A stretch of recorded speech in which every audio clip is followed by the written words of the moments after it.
चंदनपुर गांव के लोग अब डर के साए से बाहर आने लगे। सब कुछ ठीक ही चल रहा था कि 2 दिन बाद गांव के ही एक किसान गोविंद ने बताया, कल रात मैंने तालाब के किनारे फिर वही सफेद साड़ी वाली औरत देखी है। वो मुझे घूर रही थी। गांव वाले फिर से डरने लगे। राजू मन ही मन सोचने लगा, आत्मा को तो गहना मिल ही गया था, तो वो अब भी क्यों भटक रही है? क्या कोई और राज छुपा हुआ है? गांव में फिर से खौफ लौट आया था। शकुंतला की आत्मा को गहना मिलने के बाद सबको लगा था अब शांति हो जाएगी, लेकिन तालाब के किनारे उसे दोबारा देखने की खबर ने सबकी नींद उड़ा दी। राजू सबसे ज्यादा परेशान था। काका, अगर उसकी आत्मा को शांति नहीं मिली तो फिर वो चाहती क्या है? हरिदास काका ने गहरी सोच में डूबकर कहा, बेटा, मुझे लगता है कि शकुंतला ने हमसे झूठ कहा, या शायद वो कुछ और ही चाहती है। उस रात फिर से बारिश शुरू हुई और गांव में अजीब घटनाएं होने लगी। किसी के घर के अंदर अपने आप दिए बुझ जाते। कई लोगों ने सुना कि रात के तीसरे पहर कोई औरत मदद के लिए चिल्लाती, बचाओ मुझे, कोई है, बचाओ। एक चारवाहा तो ये तक कह गया कि उसने तालाब में एक औरत को डूबते हुए देखा, लेकिन जब वो पास पहुंचा तो वहाँ कोई नहीं था। गांव का माहौल दिन ब दिन और डरावना होता जा रहा था। एक रात राजू को सपना आया कि शकुंतला उसके कमरे में खड़ी है, बिल्कुल उसके सामने। उसकी आंखों में आंसू थे और वो कह रही थी, मेरा गहना तो मिल गया, पर मेरा सच अब भी कुएं के अंदर छुपा है। सच को बाहर लाओ, तभी मुझे मुक्ति मिलेगी। राजू डरकर नींद से उठ गया। उसका दिल धड़क रहा था। वो इतना तो समझ गया कि अभी भी राज बाकी है। अगली सुबह राजू ने हरिदास काका को सपना बताया। काका गंभीर हो गए। अरे बेटा, शकुंतला फिर से हमें बेवकूफ बना रहा है। अब मुझे उस पे जरा सा भी यकीन नहीं। इसे तुम एक सपना ही समझ के भूल जाओ। नहीं काका, इस बार शायद हम राज तक पहुंच जाएंगे। क्यों ना हम पूरी कुएं की सफाई कराएं? काका ने राजू को बहुत समझाया, लेकिन वो नहीं माना। काका ने उसका साथ देने का फैसला किया। गांव वाले डर के मारे तैयार नहीं हुए, लेकिन राजू और काका ने हिम्मत जुटाई और 2-3 नौजवानों की मदद से कुएं का पानी धीरे धीरे कम करने का काम शुरू किया। कई घंटों की मशक्कत के बाद जब कुएं का पानी थोड़ा कम हुआ तो सबकी आंखें फटी रह गई। पानी के बीच से एक कंकाल दिखाई दे रहा था। ये किसका हो सकता है? ये शकुंतला का तो नहीं हो सकता। शायद किसी और का है। गांव वाले दहशत में आ गए। उस रात पूरे गांव में अजीब सी बेचैनी फैल गई। आसमान में गरज बरस शुरू हो गई। कुएं के पास से औरत की चीख सुनाई दी, मेरा सच, मेरा खून उजागर करो। राजू का दिल कांप उठा। अब ये साफ हो चुका था कि शकुंतला की आत्मा सिर्फ अपने गहने के लिए नहीं, बल्कि किसी खून के राज के लिए भटक रही थी।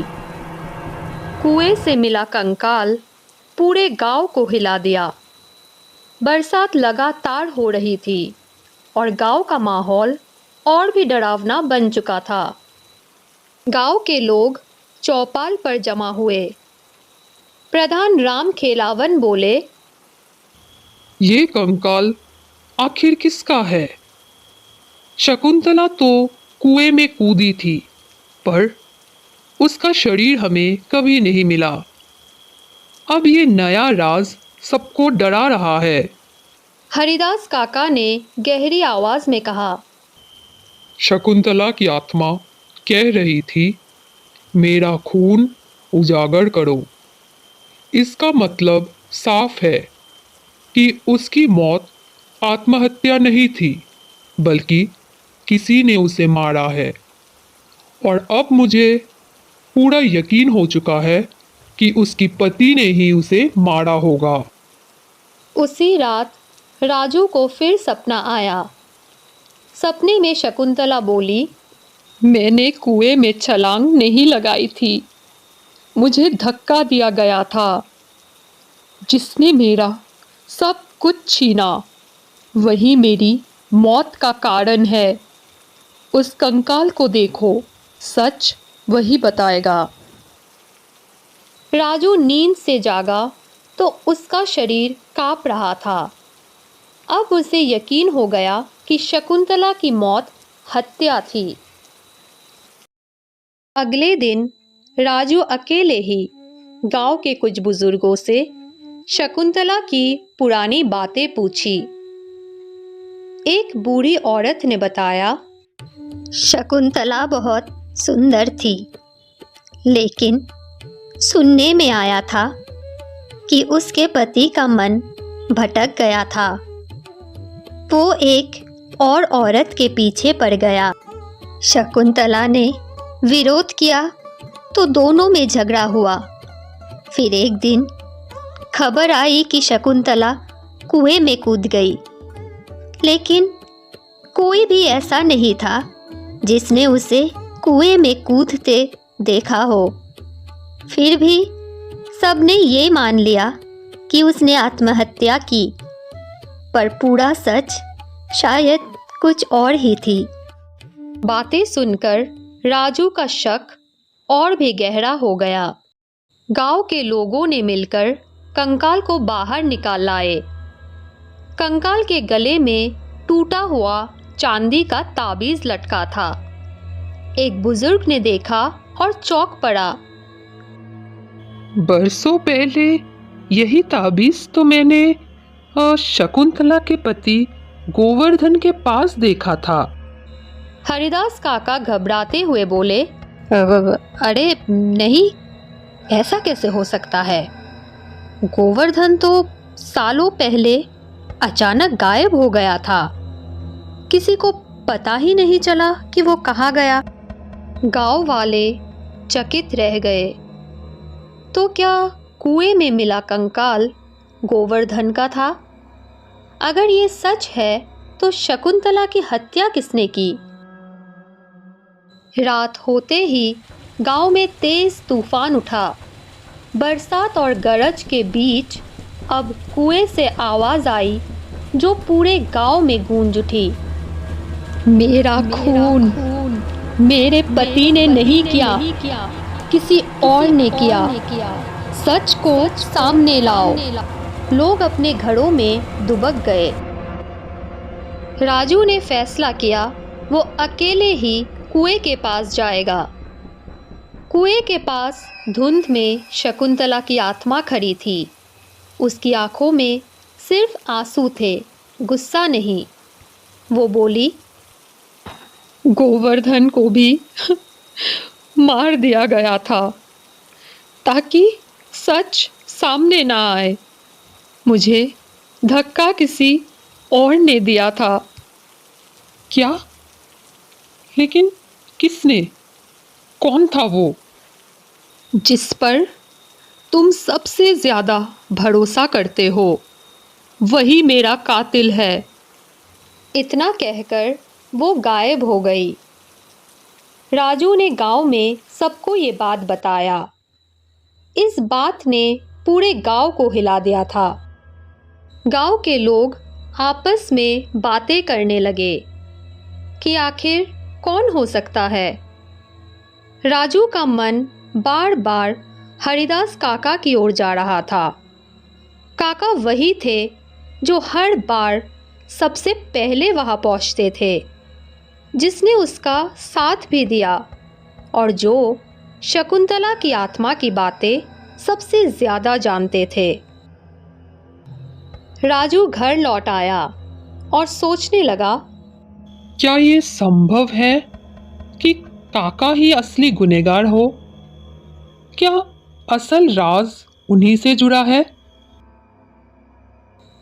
उस रात बारिश तेज थी। राजू ने हिम्मत की और सीधे हरिदास काका के घर पहुंचे। काका, ये सब क्या है? शकुंतला ने ऐसा क्यों कहा कि उसका खून उसी ने किया जिस पर हम भरोसा करते हैं? और गांव में सबसे भरोसेमंद इंसान तो आप ही है। राजू, क्या तुम मुझ पे शक कर रहे हो? क्या तुम्हें लगता है मैं ऐसा कुछ कर सकता हूं? अगर आपने ऐसा कुछ किया ही नहीं तो आप हिचकिचाकर क्यों बोल रहे हैं?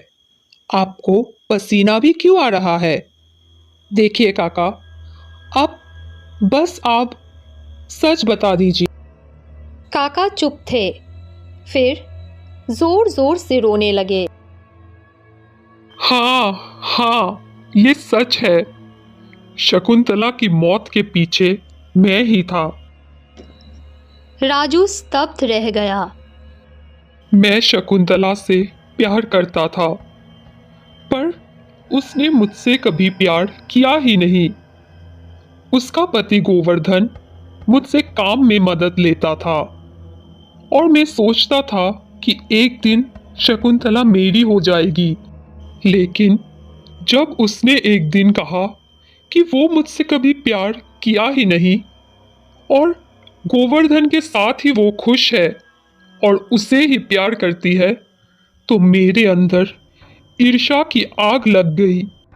बरसों पहले उस बरसाती रात मैंने ही शकुंतला को कुएं में धक्का दिया था। गोवर्धन ने ये देख लिया था। मैंने उसे भी मारकर उसी कुएं में फेंक दिया। गांव वालों को लगा कि वो भाग गया, पर मैंने ही उसे मारा था। राजू का दिल कांप उठा। काका, आपने इतनी बड़ी गलती क्यों की? यही कारण है कि शकुंतला की आत्मा भटक रही है। राजू ने काका को कुएं के पास ले गया। कुएं से धुंध उठी और शकुंतला की आत्मा प्रकट हो गई। उसके चेहरे पर अब गुस्सा नहीं बल्कि संतोष था। वो बोली, सच सामने आ ही गया। अब मुझे शांति मिल जाएगी। मुझे माफ कर दो शकुंतला, मुझसे बहुत बड़ा अपराध हो गया।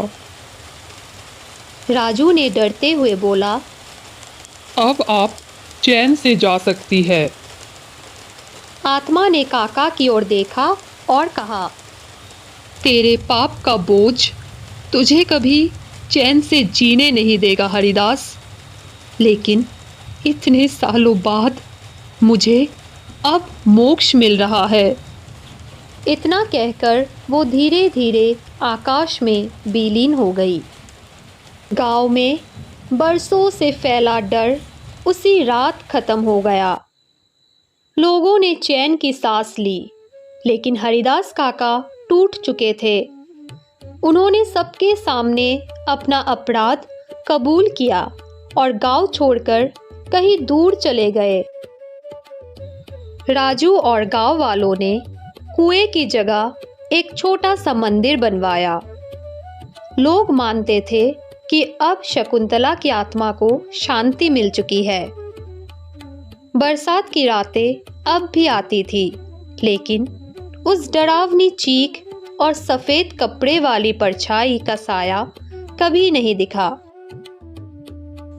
गांव वालों ने ये सीखा कि कोई भी सच कितना ही गहरा क्यों ना दबा हो, एक दिन सामने आ ही जाता है, और जब तक सच उजागर ना हो आत्माएं चैन नहीं पाती।